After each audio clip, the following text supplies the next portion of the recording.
Hi అండి, welcome to our channel. ఈరోజు వీడియోలో ఎన్నో పోషక విలువలు ఉండేటువంటి ములక్కాయలతోటి రసం పెట్టుకుందాం. సీజనల్గా వచ్చే ఇన్ఫెక్షన్స్ని తగ్గించి మంచి ఇమ్యూనిటీ బూస్టర్గా పనిచేస్తుంది. అలాంటి ఈ మునక్కాయ చారుని స్టార్ట్ చేద్దానండి. ముందుగా కొద్దిగా చింతపండు తీసుకుని దానిలో కొద్దిగా వాటర్ పోసుకొని నానబెట్టుకుని పక్కన పెట్టుకోవాలి.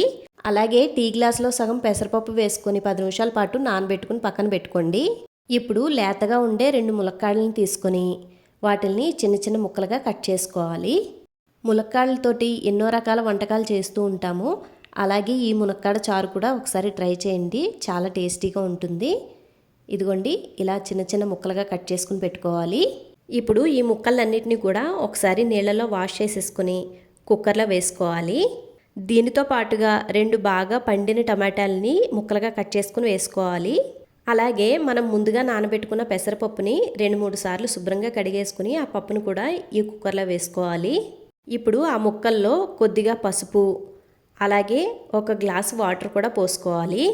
కరెక్ట్గా వాటర్ కొలత చెప్పాలంటే ముక్కలు ములిగేంత వరకు వాటర్ పోసుకుంటే సరిపోతుంది. ఇప్పుడు కుక్కర్ మూత పెట్టుకుని ఒకే విజిల్ రానివ్వాలి. 1 విజిల్ తర్వాత స్టవ్ ఆఫ్ చేసేసుకుని ప్రెషర్ అంతా పోయిన తర్వాత మూత తీసి చూసుకుంటే చూడండి, పప్పు చాలా చక్కగా ఉడికిపోయింది.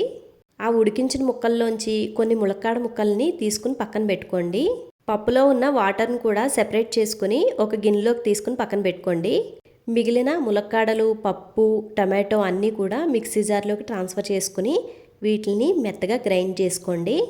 ఇలా మెత్తగా చేసుకున్న ఈ పేస్ట్ని చిల్లుల జాలీలో వేసుకుని మొత్తం వడకట్టుకోవాలి, ఎక్కడా పుల్లలు అనేవి లేకుండా.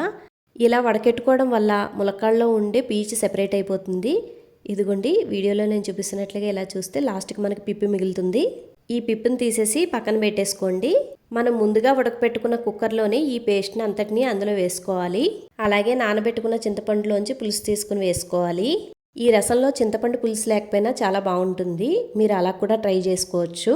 అలాగే మునక్కాయలను ఉడికించిన కొద్దిగా వాటర్ ఉన్నాయి కదా, ఆ వాటర్ను కూడా ఇప్పుడు దీనిలో వేసేసుకోవాలి.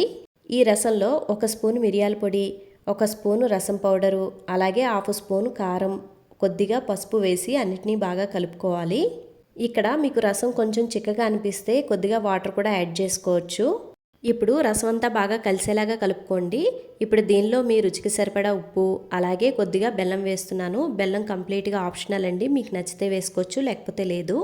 బట్ బెల్లం వేసుకుంటే చాలా టేస్టీగా ఉంటుందండి. ఇప్పుడు ఈ రసాన్ని పొయ్యి మీద పెట్టుకుని ఒకే పొంగు రానివ్వండి.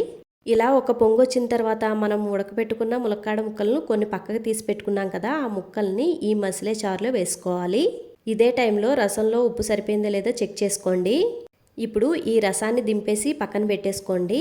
తాలింపు కోసమని పొయ్యి మీద ఒక కడాయి పెట్టి దానిలో 1 స్పూన్ ఆయిల్ వేసుకోవాలి. ఆయిల్ కొద్దిగా హీట్ అయిన తర్వాత వెల్లుల్లి రబ్బలు వేసుకుని కొద్దిగా వేయించుకోవాలి. వెల్లుల్లి రబ్బలు కొద్దిగా కలర్ చేంజ్ అయిన తర్వాత దీనిలో 1 స్పూన్ జీలకర్ర, 1 స్పూను ఆవాలు వేసుకోవాలి.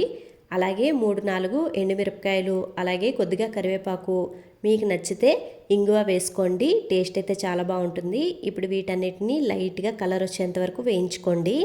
ఈ పోపంతా బాగా వేగిన తర్వాత మనం పక్కకు దింపి పెట్టుకున్న రసంలో ఈ పోపుని వేసేసుకోవడమే. పోపు వేసిన తర్వాత ఇంకా పొయ్యి మీద పెట్టాల్సిన అవసరం లేదు, నార్మల్గా ఇక పోపు కలిపేసుకోవడమే. ఇదే స్టేజ్లో మీకు నచ్చితే చిన్నగా కట్ చేసుకున్న కొత్తిమీరని కూడా వేసుకుని ఒకసారి కలిపేసుకోండి. ఫైనల్గా హెల్దీ అండ్ టేస్టీ మునక్కాయ చారు అయితే రెడీ అయిపోయిందండి. ఇంకా వేడివేడి అన్నంలో సర్వ్ చేసుకోవడమే. ఈ వీడియో కనుక మీకు నచ్చినట్లయితే లైక్ చేయడం అస్సలు మర్చిపోవద్దండి. ఇలాంటి సింపుల్ అండ్ ఈజియెస్ట్ వీడియోస్ కోసం మన ఛానల్ని సబ్స్క్రైబ్ చేసుకొని బెల్ ఐకాన్ నొక్కండి. ఇలాంటి హెల్దీ అండ్ టేస్టీ రెసిపీస్ మన ఛానల్లో చాలా ఉన్నాయండి, ఒకసారి తప్పకుండా వెళ్ళి విజిట్ చేయండి. Thanks for watching. టాటా.